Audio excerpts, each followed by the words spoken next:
The twin moons hung over the desert world of Arden 4, painting the sand in silver light. The sky was never dark here. Soft ribbons of violet and green shimmered from pole to pole, a curtain of endless aurora that danced through the night. For many, it was a beautiful sight, but for Lyra Miles it was a reminder of everything she could not reach. Lyra stood on the old launch pad outside the colony, staring at the stars. Her boots were covered in dust, her hands smudged with grease. Around her lay the skeleton of a ship, half finished, half dreamed. It was built from scrap metal, broken shuttle parts, and faith. She had been working on it for 3 years, ever since she was 16. Still trying to fly away, Lyra? The voice came from behind her, warm and slightly amused. She turned and saw Evan Corrin, the settlement's mechanic. His jacket was patched, his beard unshaven, his eyes kind. He carried a small light drone that hovered near his shoulder, scanning the hull of her half-made craft. Trying? No, she said, smiling faintly. Planning, Evan chuckled, walking closer. Planning, huh? You know what they say about plans on Arden 4. They last as long as a sandstorm. Lyra crossed her arms. Then I'll build one that survives the storm. Evan admired her spirit. She was young, clever, and restless, always dreaming of what was beyond the horizon. He used to be like that once, before the war, before he saw what waited out there. Why leave? He asked softly. This place needs people like you. This place is safe, she replied. But safe isn't the same as living. He looked up at the sky with her. The stars shimmered faintly through the aurora. Out there were thousands of worlds, some thriving, some lost. Humanity had scattered after Earth fell, each colony rebuilding in its own way. Arden 4 was one of the lucky ones. It had peace, food, and air to breathe. Yet for Lyra, peace felt like a cage, the call of the unknown. The next morning, the colony alarms blared. Lyra ran to the engineering hub where people gathered around the main holo display. A red icon blinked near the desert's edge, a crashed ship. Governor Han looked worried. No transponder code. It fell from orbit last night. We're sending a repair team. Evan was already packing his tools. I'll go, Han nodded. Take whoever you trust. Evan's gaze turned toward Lyra. You wanted adventure? Here's your chance. Within the hour, they were riding a sand crawler across the dunes. The violet sun was climbing higher, burning through the haze. Lyra's heart pounded with excitement. Real ships rarely visited Arden 4, and none crashed this close to home. When they reached the site, what they saw took their breath away. Half buried in the sand was not a cargo ship or scout vessel. It was something ancient. The hull was smooth silver, marked with symbols that predated the colony's founding. Its design was unlike anything in the modern fleet, graceful, curved, and almost alive. Evan touched the metal carefully. It's pre-collapse tech, maybe even from old Earth. Lyra's eyes widened. You mean this could be human? Human, Evan said, but very old. A faint blue light pulsed inside a crack on the hull. The ship was not dead. It was waiting. Echoes of the past, they set up a temporary camp and began working. Lyra connected her portable interface to the ship's systems. Dust and time made it slow to respond, but soon, a soft female voice echoed from the console. Designation, Solace. Long-range human exploration vessel. Status, damaged. Crew, deceased. Awaiting instructions. Lyra froze. It's an AI ship. Evan frowned. That's impossible. AI ships were banned centuries ago after the collapse. Maybe this one survived, Lyra said. Maybe it's been traveling all this time. The voice spoke again. Power at 8%. Core integrity critical. Requesting assistance to restore systems. Without thinking, Lyra began reconnecting energy cells. Sparks danced as the ship hummed faintly. Evan grabbed her arm. Be careful. You don't know what that thing might do. She pulled free, determination shining in her eyes. It asked for help, Evan. It's human-made. It deserves a chance, he sighed. You always think with your heart first. And you always think with your fear, she shot back, not unkindly. After hours of work, the ship's interior lights flickered to life. Panels glowed with faint symbols, and the voice became clearer. System stabilizing. Thank you, Engineer Lyra Miles, she stared in surprise. It knows my name? Biometric scan complete. You carry the genetic signature of Earth colonists. You are home. Evan exchanged a look with her. That's impossible. But deep down, both felt something more than logic, something like destiny. Dreams and doubts over the next few days, They returned to the site again and again. Each night, Lyra spent hours talking with the AI, learning about its past missions. Solace had once traveled between Earth's colonies before communication broke down. It had seen wonders, rings of crystal around dying suns, oceans that sang, cities that floated in clouds. When Lyra listened, her eyes would shine like the stars she dreamed of. One evening, as the wind howled through the desert, she told Evan, "I want to go with it." He looked up from his toolkit. "Go, you mean leave Arden 4? "Yes," she said simply. "Solace still has the coordinates of lost colonies. I can help rebuild what was lost. I can make humanity whole again." Evan's heart ached at her words. She was pure hope, and he was the weight that held her to the ground. "Lyra, those places might not even exist anymore," he said. "You don't know what's out there." "That's why I have to see it," she whispered. "If we stop looking, we stop being human." He had no answer. He had seen too much war, too much loss. Yet when he looked at her, this girl with fire in her eyes, he wondered if maybe the universe still needed dreamers like her. The choice. A week later, Governor Han arrived to inspect the crash site. He was amazed at what they found, but alarmed when Lyra explained her plan. "You want to repair this ship and fly off-world? Alone?" "Not alone," Lyra said, with solace. "It's an AI that remembers what we've forgotten. It can guide us." Han shook his head. "That ship could be dangerous. AI tech is unpredictable. Arden 4 is safe because we stay away from old wars and old machines. But safety isn't life," Lyra replied quietly. "You built walls around hope." Han turned to Evan. "Talk sense into her." Evan hesitated. He looked at Lyra, then at the sky. He could say no. He could stop her, keep her here, keep her safe.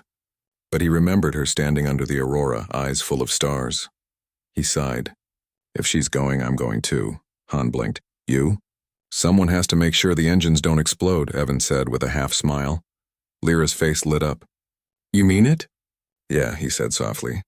"I may not believe in dreams anymore, but I believe in you." The beginning of something greater. Under the twin moons, the ship Solace rose from the sand for the first time in centuries. Its engines hummed like a heartbeat reborn. Lyra stood at the controls, her hands steady but trembling with excitement. Evan sat beside her, checking the readouts. The colony lights shimmered in the distance, small and fragile against the endless desert. "Once we leave, there's no going back for a while," he said. "I know," she replied. "But maybe. One day we'll come back with stories worth telling." The ship's AI spoke gentle and calm. Course set beyond the known stars. Awaiting confirmation, Lyra glanced at Evan. He nodded. She pressed the button. Engines roared. Dust and light filled the air. The old world shrank behind them as the sky opened like a promise. Evan watched the stars appear, countless, cold, and beautiful. For the first time in years, he didn't feel afraid. And Lyra, the girl who dreamed of leaving, finally began her journey. The stars stretched endlessly before them. From the cockpit window of the ship Solace, Lyra Miles watched them blur into silver streaks as the vessel jumped through space. Her heart raced every time they crossed another light year. For the first time in her life, she wasn't dreaming about the stars. She was among them. Beside her sat Evan Corrin, his hands steady on the control console. He didn't speak much, but his quiet presence was enough to make the cold metal walls feel warmer. Solace's voice echoed softly through the speakers. "Current trajectory, outer colony sector. Estimated arrival 72 hours. Lyra leaned back, smiling. 72 hours until we find something no one has seen for hundreds of years. Evan glanced at her. "Or until we find nothing but dust." She laughed. "You really need to work on your optimism," he smirked. "And you need to work on your patience." The two of them had been traveling for weeks following faint signals of lost human colonies. Sometimes they found debris fields, sometimes silent stations orbiting dead worlds. Yet every time Lyra refused to give up. "Each trace means someone was here," she said one night while adjusting the ship's scanners. "Even if they're gone now, their stories aren't. We'll find something living." "I know it," Evan didn't argue. He didn't want to crush her hope, because her hope was the only thing keeping him from remembering the past he'd tried to forget. The lost colony, there. Next stop was a planet marked in Solace's ancient records as Arivos 9. When the ship descended through the thick clouds, they saw the remains of cities glowing faintly below. It wasn't lifeless. Lights still burned in the dark, flickering like candles against a storm. As Solace landed on a clear plateau, Lyra and Evan stepped out wearing breath masks. The air was thin but breathable. The sky was gray, heavy with storm clouds. What surprised them most was the silence. No engines, no voices, just the sound of the wind moving through broken towers. This place was human, Evan said quietly, touching a cracked metal wall, but not anymore. Before Lyra could reply, her scanner beeped.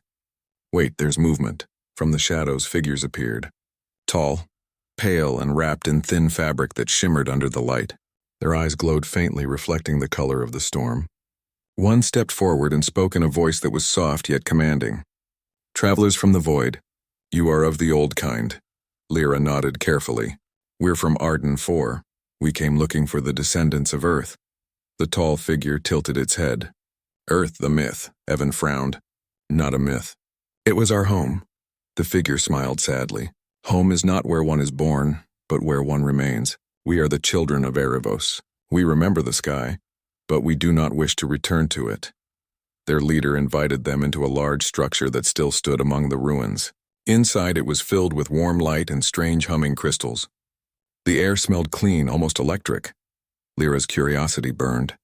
You've adapted the planet's energy field into your homes? The leader nodded. Our ancestors stayed behind when the stars turned against them. The storms became our shelter, the light became our food. We learned not to run from the world, but to grow with it, Evan whispered. They evolved, humans who changed to survive here.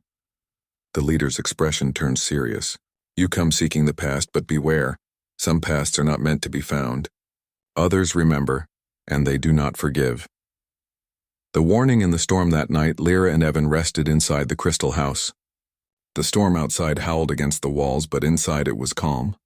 Solace communicated with them through a small wrist device, its voice quiet and almost worried. Scans indicate strong radiation fields. This planet's core has changed unnaturally. I recommend departure soon, Lyra frowned.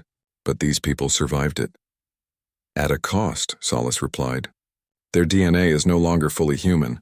Evan turned to her. We should leave in the morning. The air's strange. I don't trust this place, she shook her head. We can't just leave them. They're part of our history. As if answering her, a sudden crash of thunder shook the building. The storm outside flared with light. Through the window they saw shapes moving within the lightning, massive silhouettes that weren't human. The leader entered quickly. The storm spirits are awake. You must go. Spirits? Evan asked. Machines, the leader said softly. Ancient machines left behind when your kind left us. They protect the world from outsiders now. Before they could respond, the ground trembled. Outside, the storm split open and something huge descended. A metallic creature shaped like a winged serpent, glowing with blue fire. Evan grabbed Lyra's hand. We're leaving now. Escaped from Arevos 9, they ran through the storm, lightning flashing around them. The wind tore at their suits, sand slicing through the air like knives. Behind them, the serpent machine roared, its wings crackling with plasma. Solace, Lyra shouted into her communicator. Power the engines. We're coming in hot. Engines online. Beacon active, hurry. They climbed a ridge, the ship's light shining faintly ahead. Evan pulled Lyra up as the ground split open beneath them.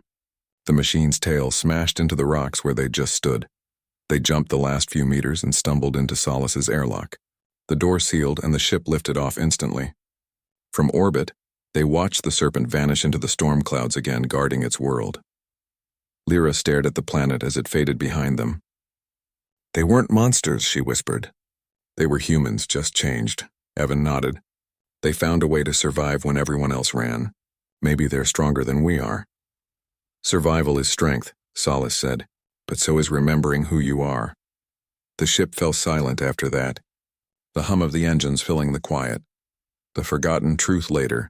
While Lyra was reviewing the ship's old archives, she found a locked file. Solace, what's this? Restricted data, Project Horizon. Unlock it, she said. There was a pause. Authorization required. Genetic signature match detected. Access granted. A hologram appeared. Images of Earth's final days. Fires, storms, ships leaving orbit. Then came a voice, calm but sorrowful. To save humanity from itself, we cut the lines between worlds. The colonies will survive, but separate. Contact must not be restored until humanity learns peace. Lyra's face went pale. So the collapse wasn't an accident. Evan clenched his fists. They did it on purpose? They isolated everyone?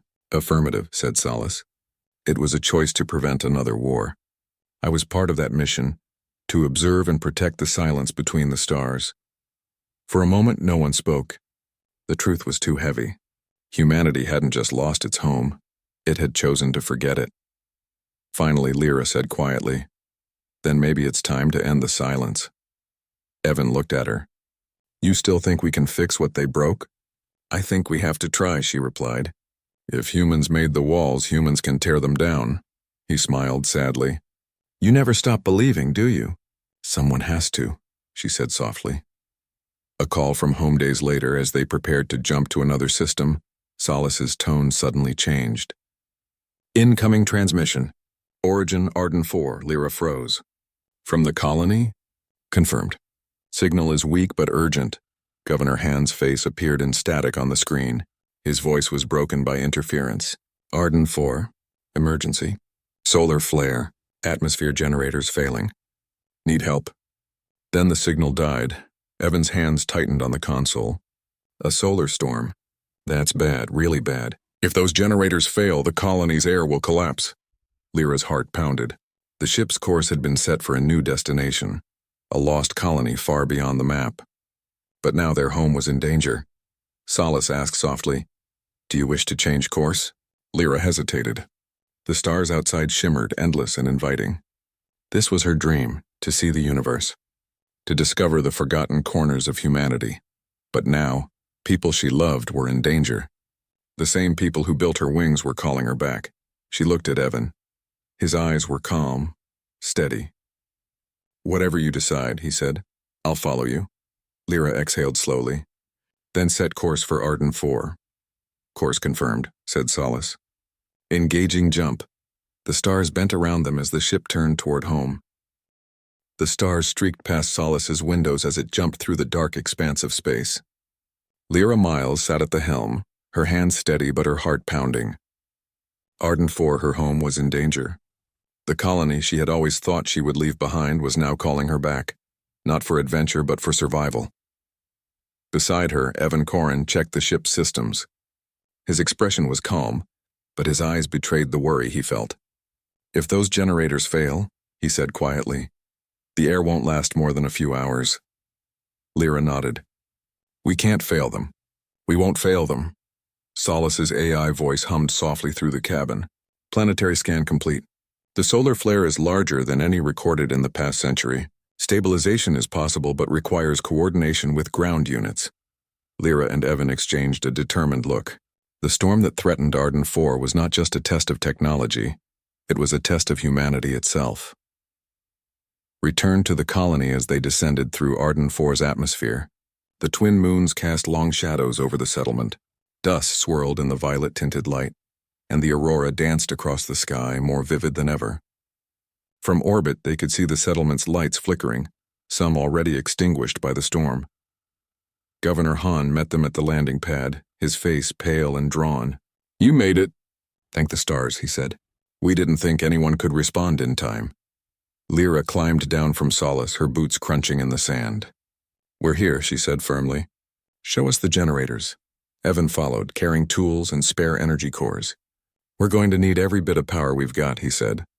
"And a lot of patience." Together they ran through the settlement, assessing damage. The solar flare had knocked out several stabilizers, and the colony's backup generators were at risk of overloading. Time was short, and every second counted. The fight against the storm, Solace's AI integrated with the colony's systems, sending detailed instructions to repair crews. Lyra moved from one generator to the next, Evan right beside her, patching circuits and rerouting power. The storm outside howled, sending blasts of charged wind against the buildings. Sparks flew, metal groaned, and yet the people of Arden 4 worked tirelessly, inspired by the determination of the two travelers from the stars. At one point, a massive surge from the storm threatened to overload the main stabilizer. Evan threw himself over the panel, fingers moving quickly across the controls. "Hold together," he shouted. Lyra grabbed a conduit and connected it to Solace's auxiliary core. The AI's hum filled the air as energy flowed into the generator. Slowly, the lights stabilized and the humming of the colony's power systems returned to normal. Governor Han watched from a distance, disbelief in his eyes. "I didn't think it was possible," he muttered. "You're saving us?" Lyra smiled through her sweat and grime. "We're not just saving you," she said. "We're saving home." Sacrifice of Solace. As the storm reached its peak, Solace's systems began to falter. Its core, the heart of its ancient AI, was overstretched. Lyra realized the ship was giving everything to keep the colony alive. "Evan," she said, urgency in her voice. "Solace won't survive much longer if we keep using it this way." He looked at her, understanding immediately. "Then it's a choice. We save the ship, or the people." Lyra's hands hovered over the console. "We save them. Solace has already done more than it could ever owe us." With a quiet voice, the AI responded. "Acknowledged. Initiating core transfer. My consciousness will integrate with Arden 4's planetary network. Systems will remain operational. I will remain, as long as you need me." The ground trembled slightly, the hum of Solace merging into the settlement's energy grid. Lights flickered across the colony, now powered by an intelligence older than any of its inhabitants. The storm's energy was absorbed, rerouted, and contained. Slowly, the aurora outside returned to its peaceful dance. Evan turned to Lyra, relief and awe in his eyes. "It's done," Lyra exhaled deeply. "The home is safe, and we didn't have to leave it behind to see the stars." Rebuilding and reflection. In the days that followed, Arden 4 buzzed with life. Crashed buildings were repaired, generators maintained, and Solace's systems ensured that power flowed continuously. The settlers began to see Lyra and Evan, not just as outsiders, but as part of the colony.